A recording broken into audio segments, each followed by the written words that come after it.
Chomo Show. All the top tunes. Hey, Mulligan.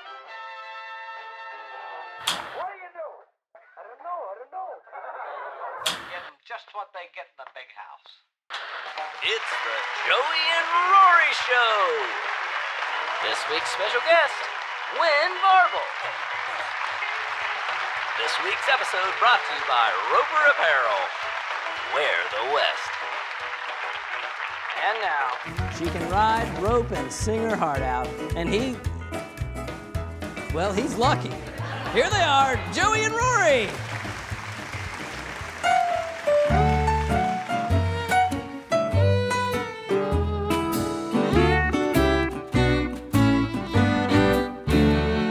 Someday when I grow up, I'm gonna put away these dreams and stop believing in foolish things. I'll get my feet on the ground, stop shooting for the moon.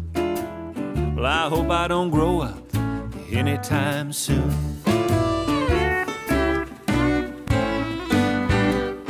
Yeah, someday when I grow up, it won't all be about fun.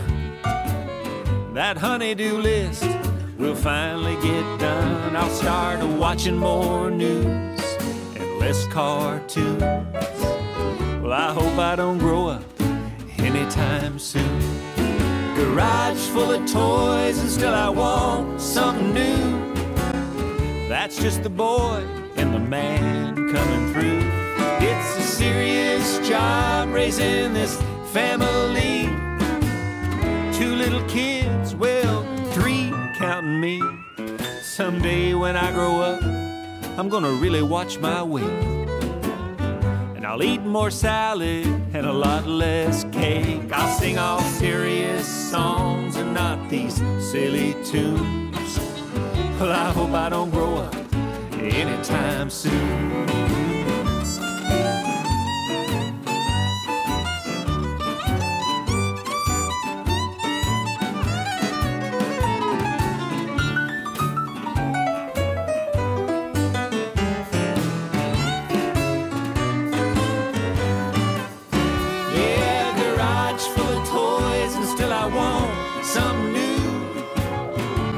The boy and the man coming through.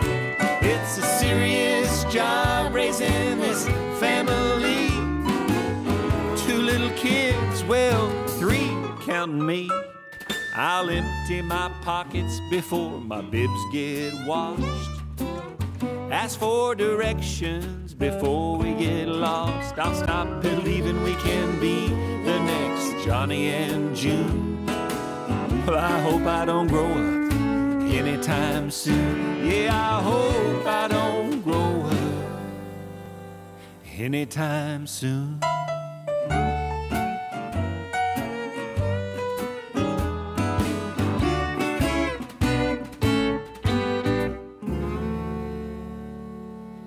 Are you ever really going to grow up? I sure hope not. I hope not, too. I kind of like taking care of you. Y'all don't go anywhere. We're going to be right back with lots more fun and great music. You know, hon, we usually see this guy in our regular hillbilly philosopher segment, but he's actually a genius songwriter and a great artist in his own right. Well, he's written some songs with you, some big hits with you. Lots of big hits for other folks. And for us. Yep, and he's our neighbor, which is even better. And he's as funny as they get. Y'all, please make welcome Mr. Wynn Varble. My name's Wynn Varble. I moved to Nashville in 1992 to be a songwriter. And we raised 3 boys and 1 little girl here, me and my wife, Martha White. She's, her name's Marcy, really, but I call her Martha White because she's my precious flower. We got Lucas and Jared and Caleb, and Georgia Claire's still at home. She ain't raised all the way yet. She's getting there every day. I mean, she's growing like a weed. I've been giving her coffee and cigarettes, trying to stun her a little bit, but it ain't working. But anyway, yeah, what the was we talking about now? Pretty little miss, shady girl, my darling, shady girl, pretty little miss, going back to Harlan. Choo! Peanut! When I got to Nashville, they told me, they said, this is a 5-year town. It's gonna take you about 5 years before you can get going. And I thought, just like everybody else, I thought, well, it ain't gonna take me 5 years. In almost 5 years to the day, I had my first hit on radio with Sammy Kershaw, a song called Fit to Be Tied Down. And since then, I've been very fortunate. I've had 3 #1 songs, been nominated for Song of the Year 3 times. Waiting on a Woman by Brad Paisley and Have You Forgotten by Darryl Worley. And I'm a little more country than that me and Rory and Don Portress wrote. I just think that everything ain't got to be so serious. When I would play at the Bluebird with these other writers, they'd play all these deep, wrist-slitting kind of songs, and they're great songs. I love that stuff. I got a ton of them in my catalog. But I found out that if I played some of my funny songs, that people kind of gravitated toward that. You know, I thought, well, maybe I'll just stick with this for a while and see where it takes me, and it's been really fun, you know. Kick her over, Tom.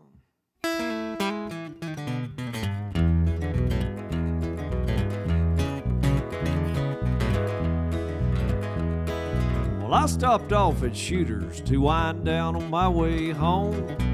I told the barkeep right up front, I can't stay too long. In fact, I'll be surprised if I have more than one Bud Light. Right. Was at the bottom of the 9th when she came walking in. Her face was about a 2.5, but her body was a 10. I said, "You're the prettiest thing I've ever seen in my whole life."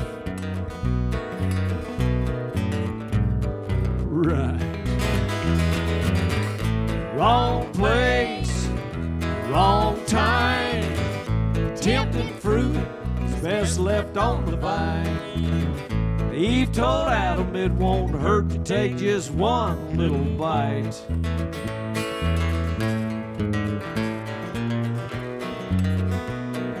Right. Well, she sat right down beside me and she said, "Honey, my name's Kim." She was showing off enough cleavage to lose a Buick in. I said, "You come here often?" She said, "I've never been in a bar before tonight." Right. She ordered us some Jaeger bombs and started rubbing on my leg. When this big biker dude came through the door, she said, "Hey, look, it's Greg." She said, "Yeah, he's my boyfriend, but he's not the jealous type." Right. Wrong place, wrong time. Tempting fruit is best left on the vine. Eve told Adam it won't hurt to take just one little bite.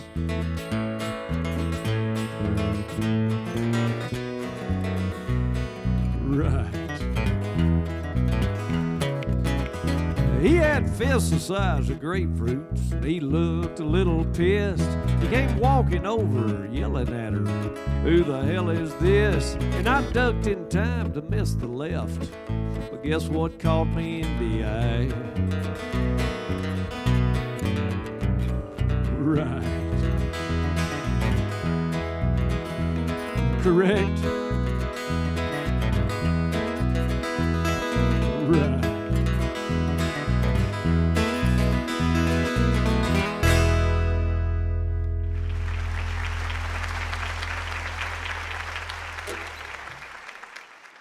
Well, when we're not singing together, my wife has an apron on and she's down making biscuits and cooking with my sister Marcy at their little restaurant, Marcy Jo's Meal House. Let's go see what they're up to today. Y'all come on in.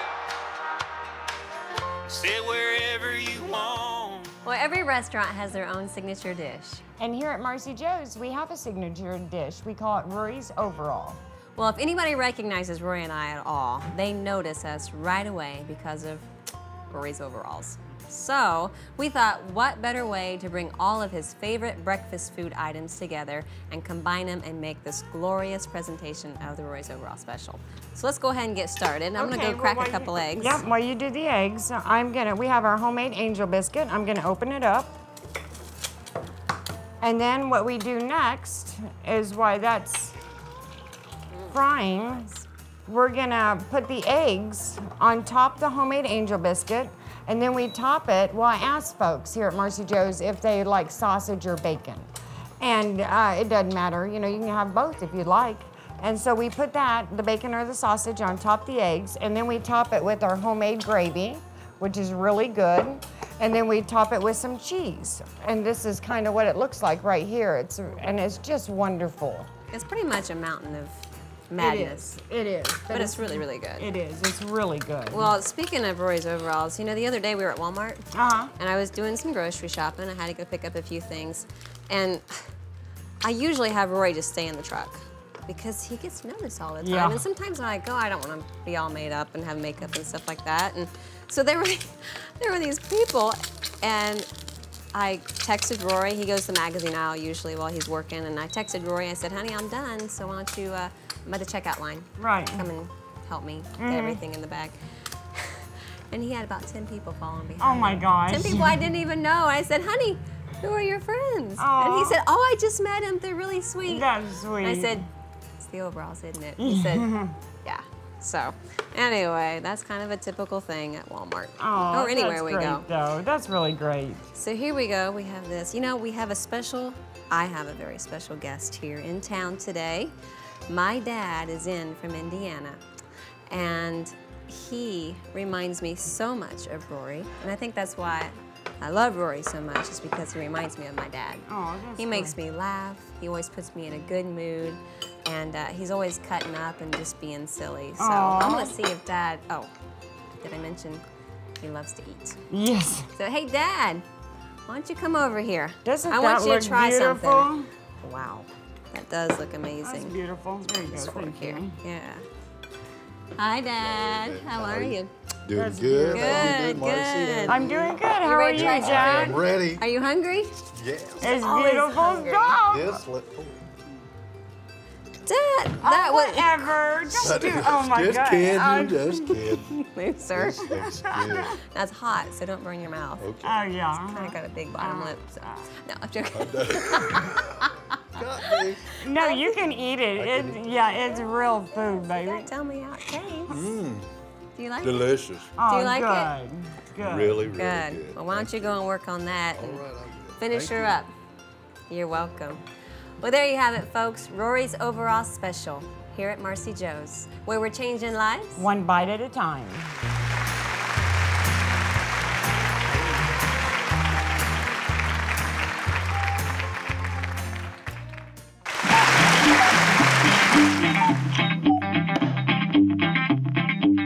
Well, it looks like we had some cards and letters roll in this week, so let's see what we got here.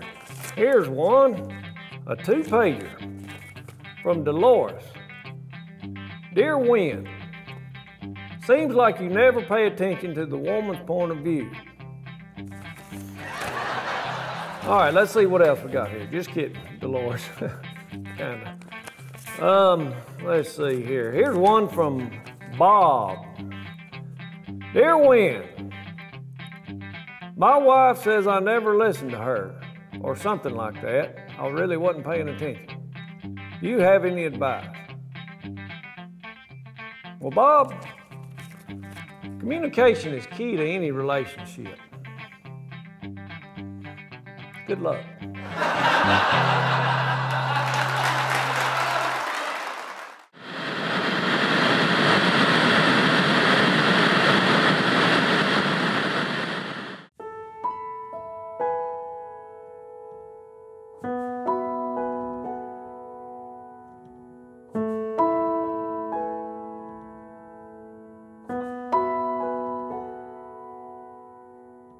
When we start off with a video idea, we all pretty much get together and talk about it, and we come up with what we think would be the best way to go.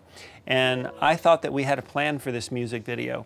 And at the last minute, Gabe and Aaron and BA and all the guys came to us and said, here's what we'd like to do. Rory, you're not going to be in the video. You're not singing with Joey. And I thought, well, I have to sing with her. And they said, no, you're going to be the guy left behind. And I thought, no, I don't want to do that. No, that doesn't sound good at all. And then I started thinking about it more, and I realized that's what needs to happen in this, and they were right. And that's one of the things that makes this so powerful is that this is not about two singers telling a story. It's about a wife saying something to her husband. So that happened.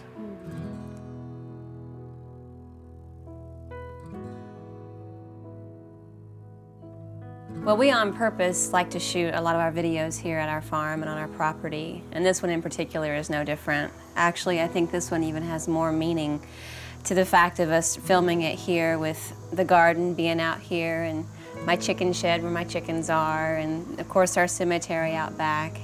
And it's just home for us, opposed to going to some studio or somewhere where it's kind of all set up and art directed. This is really just life here at our farm.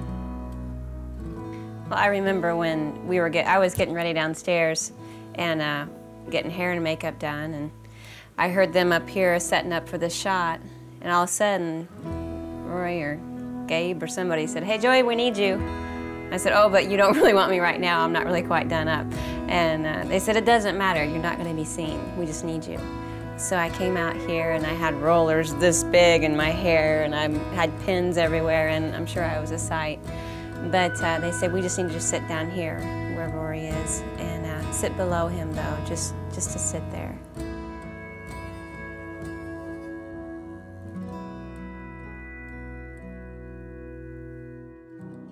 From right here, I get to see my bride's garden right in front of us, or basically the back of our house. So I see her garden and our back field and the cemetery where where the people who built our farmhouse are buried out there in that field at the cemetery, and where we'll be buried someday. That view through the screen door, there's no acting going on. All that stuff is real. Even the emotion that I felt the second I started thinking about what my life might be like, then it just overtook me, and I couldn't stop myself. One of my favorite parts about recording a new album is looking for songs. And this song in particular came to us through one of my dearest friends, Sandy Lawrence. I met Sandy about 8 years ago working at a vet clinic with her, and she moved here to be a songwriter.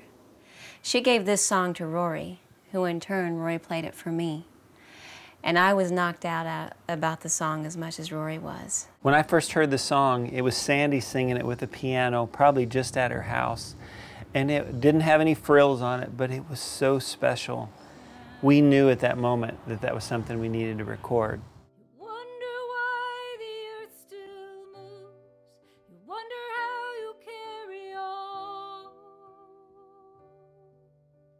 When I'm Gone was written as a source of comfort. The emotion from the song for me comes from and came from initially what I went through taking care of my mother when she was ill. Anyone who's ever been the caregiver for someone will understand that you need to give them comfort, but you need comfort yourself. And so I think I wrote the song for myself as a way to find that kind of peace about it all and the comfort. We're all going to lose somebody sooner or later, and somebody's going to lose us. My favorite kind of country music is sad country music. I mean, I love all of it, but the stuff that really rips my heart out, Chiseled in Stone, some of those songs that I listened to growing up, those are the ones that affected me the most, and this is one of those songs. I think it's been really neat to see the responses that we've gotten on YouTube and our Facebook, and people just emailing us randomly and saying, "You don't have any idea how much the song is really touching our family. We've recently lost our father, we recently lost our mother, or our sister, whatever it might be," and as Rory said, we all are affected by the loss of somebody. But I think what's best from all of these comments that we've gotten is that at the end, there is a ray of hope. And I think that's a really neat observation that these people are getting and from it, of all things. Yes, there's sad songs, but on this song in particular, there's that turn in the end where there's a sense of hope that everything's going to be okay when I'm gone. And every once in a while, in the work that you do, in the music you put out, you do something that you feel like, if we haven't done anything else in our whole life that's extraordinary, we've done this. We'll both be fine when I'm gone.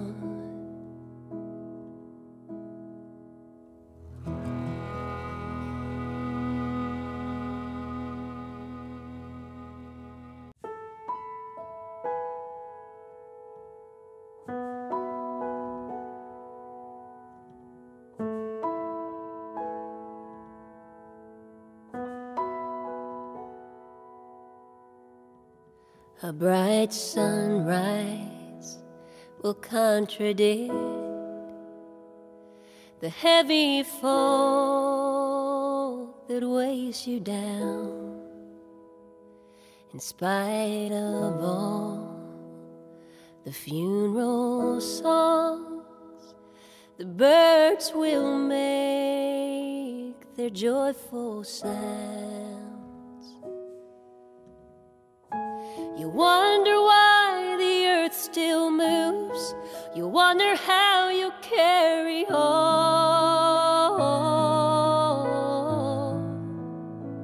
But you'll be okay on that first day when I'm gone. Dusk will come with fireflies and whippoorwill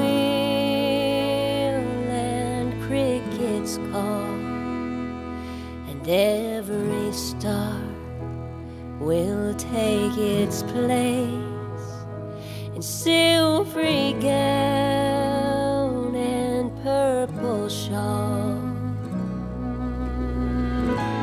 You'll lie down in our big bed, dread the dark and dread the dawn,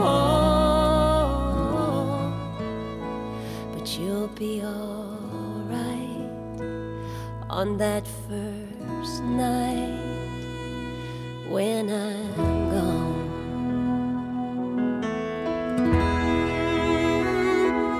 You will reach for me in vain. You'll be whispering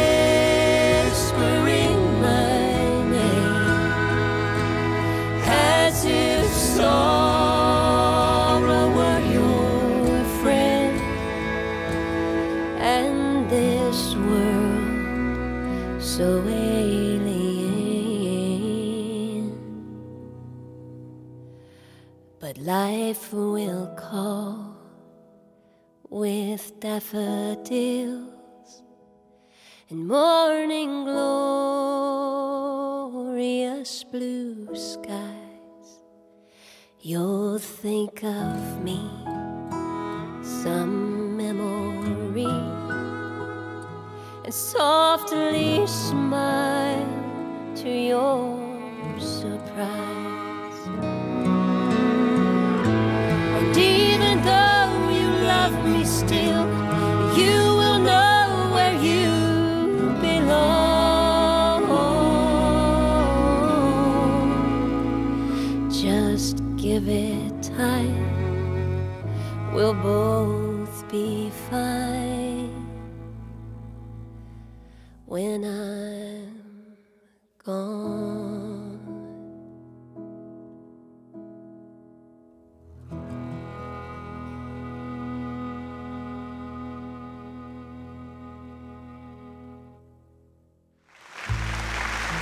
Honey, brown is a good color for you. It is? It matches your eyes perfectly. Oh, that's so nice. Planting the garden and watching it grow, and keeping it country on the radio, that's important to me. Yes, it is. Yeah, that's important to me. Don't forget about what's most important to you. I'm Joey. And I'm Rory. Thanks for tuning in. Watch again next week, same time, same place.